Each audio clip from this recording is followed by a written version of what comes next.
I'm Nik Sharma. I write a blog called Brown Table and a newspaper column called Brown Kitchen. I live in Oakland, California. Did food play an important role in your family? Actually, no. My mother hates to cook, which is why I started cooking at an early age because my mother worked and I do everything that basically my parents were doing and told me not to do. So my dad's a photographer. Well, he's retired now. So my dad was in advertising and in photography. And then my mom worked for a chain of hotels in hospitality and management.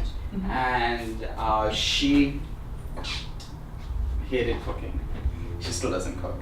So when she visits, you really don't expect my mom to step in the kitchen and cook anything for you. Maybe a cup of tea, that's about it. But they also live in India, and in India everyone has a maid. Mm-hmm. And so you have someone who comes to clean, you have someone who comes to cook. Yeah. So they have someone who comes to cook and then they call it a day. My grandmother on my mom's side, who I knew really well, my dad's side, she passed away when I was really young, so I really don't know her that well.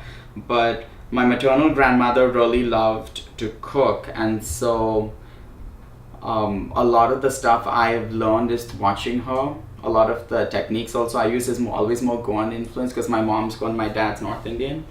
So a lot of my mom's culture and heritage is based on, it's Portuguese influenced, because Goa was a Portuguese colony, so everything is very Portuguese influenced. It's also very Western. Yeah.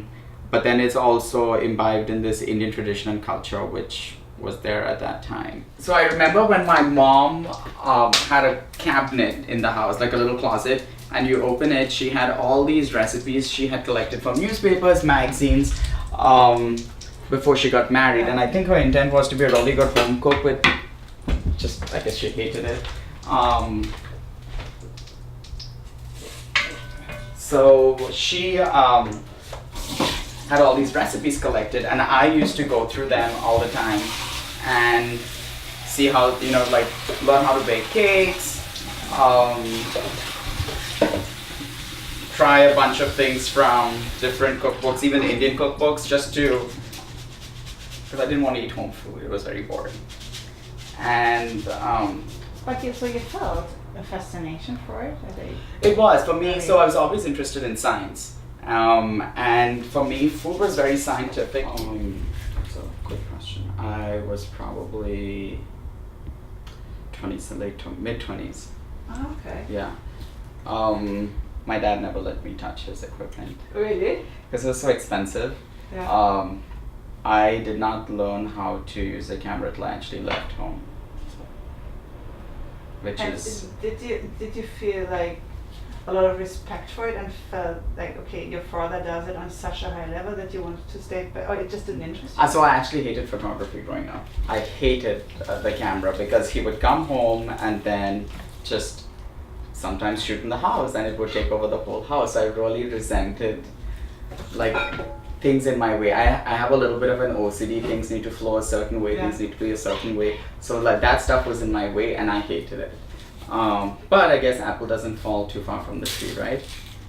But I did learn a lot from him later because I asked him for advice on what things to do. And I think one of the best pieces of advice that he gave me was go back and get the old art school photography textbooks for manual cameras to learn about light and stuff like that. So that's pretty much what I did.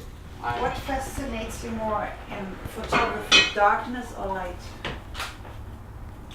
I like, I guess you're leading to the question as why I shoot the way I shoot.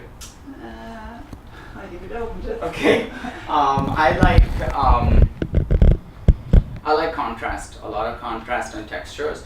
I find that when I limit light, I can see much more detail, which doesn't make a lot of sense, but if you can, because I feel sometimes when you blow the light out, all the highlights get over amplified and you really don't see at the back of stuff. So a lot of photographers used to shoot with light coming from the back. Now everyone shoots directional from east or west. I like east or west, north or south. It depends on the mood, but I like to see sometimes what's at the back also, Yeah. and sometimes it's so overblown you can't really see at the back. My eye starts to squint. Yeah. So I learned how to early on how to kind of reduce that. So it's less about the light for you, more about I do like. focus. So I'll say this: I do like solitude when I shoot. So I usually don't overstyle. I won't, not because, probably because I'm not a very good food stylist. I feel like that's a separate skill. But what I do like to do is have, I'm not big about simplicity, don't get me, like I really don't care about simplicity that much. But I like minimalism a lot. So with my photos you'll always either see the dish or maybe something else with it, but not too much. I like to focus more on either the technique that brings you the food, the process, or I like to show the food at the end. Yeah. And I feel I always look at everything from a very feminine standpoint, where I like curves. I think curves are essential. And so with a lot of my food, you'll see the styling always reflects curves or something. I find that I always think of ballet dancers when I shoot. It's a weird thing, but I always envision the dish being a solo dance performer on stage. The light's only focused on the dance and everything else is dark.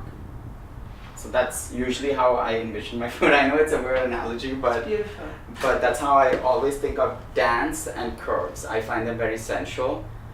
I find straight lines and diagonals a little harsh, and so you'll rarely see that. Even if I do introduce them in my composition in photos, you'll see there's a circle cutting through like at a tangent.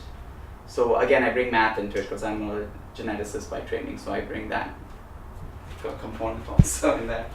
So my culinary roots, I guess, threefold. I always say this.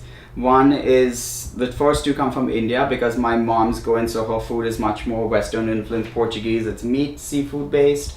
They also use alcohol to cook. My dad's food, on the other hand, is from the north, so it's heavily vegetarian focused, a lot of dairy. Not as much meat based.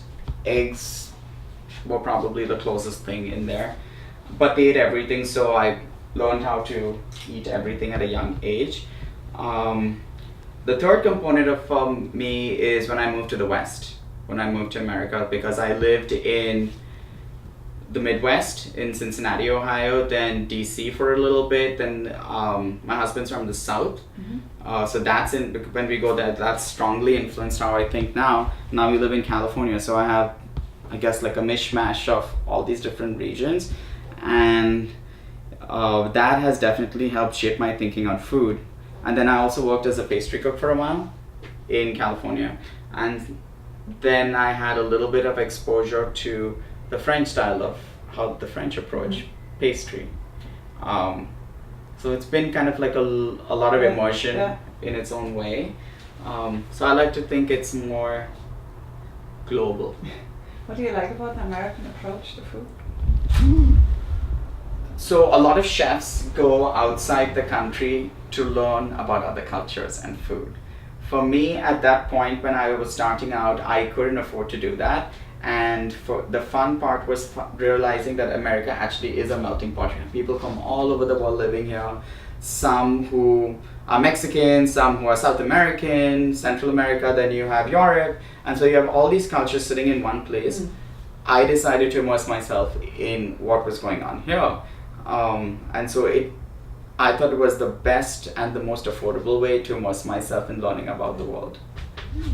So my book is called Season, and it's about just using different things in the kitchen to create better flavor. Not new flavors, but using things that you had in the kitchen, like cinnamon, for example. When you toast cinnamon, it tastes very different from just tasting it raw.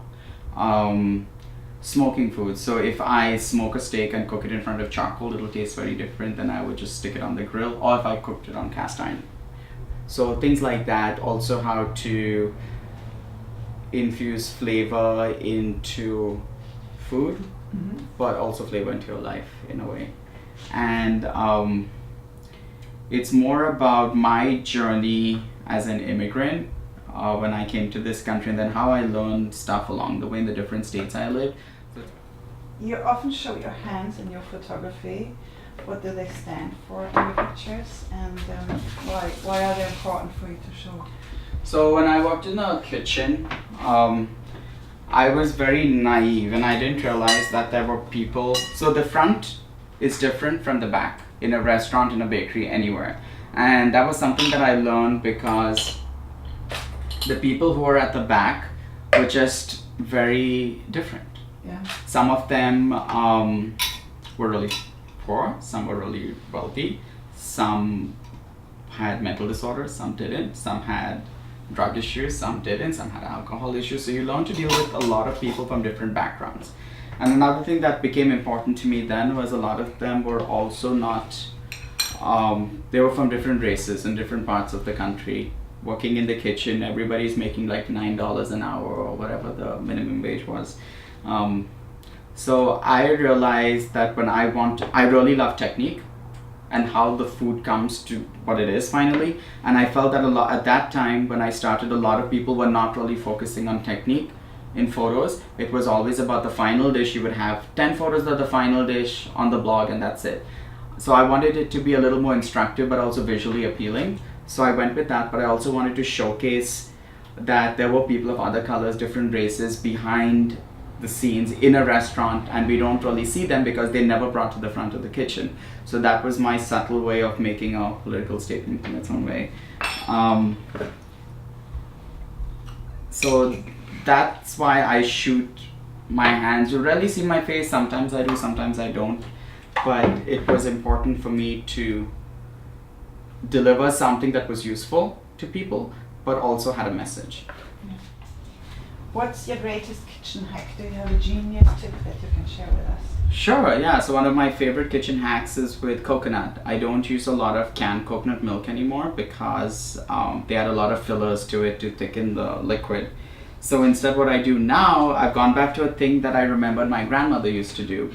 So she would buy fresh coconuts and then dehydrate them and then dehydrate them in the sun and then rehydrate that with hot water when needed. So it lasts a really long time. What I found now is that a lot of the Indian grocery stores will sell, and even the international grocery stores will sell fresh coconut that's frozen. So I buy this, which is, see, it's very fine.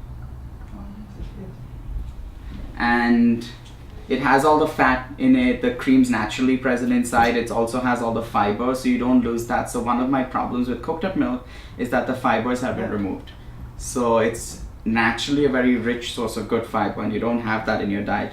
So what I do is I'll add hot water to this room temperature water and then blend it till it becomes smooth and creamy at high speed. To cook for me? Yeah. Oh damn. I never thought about that question. You know, I really never thought about that. You know, my husband, because he doesn't cook. It might be a risky thing, but I actually would like to have a day where my husband cooks for me. He doesn't cook as much because he's used to me cooking for him, but he grills really well. So I actually like the fact when he cooks, I don't have to do anything. So it's a nice break. What do you want him to cook for you? You can be mean now. Something maybe lamb, because he doesn't like lamb, or even a piece of good fish. You're mean, man. I mean, if he's going to do it, he should take it to be a little tough, right? Standing up on that, yeah. My phone's cracked though. Am I in your way? No, yes, I'm in your way. Oh, you want to show that? Yeah, we do this special effect now. I want to do that as well.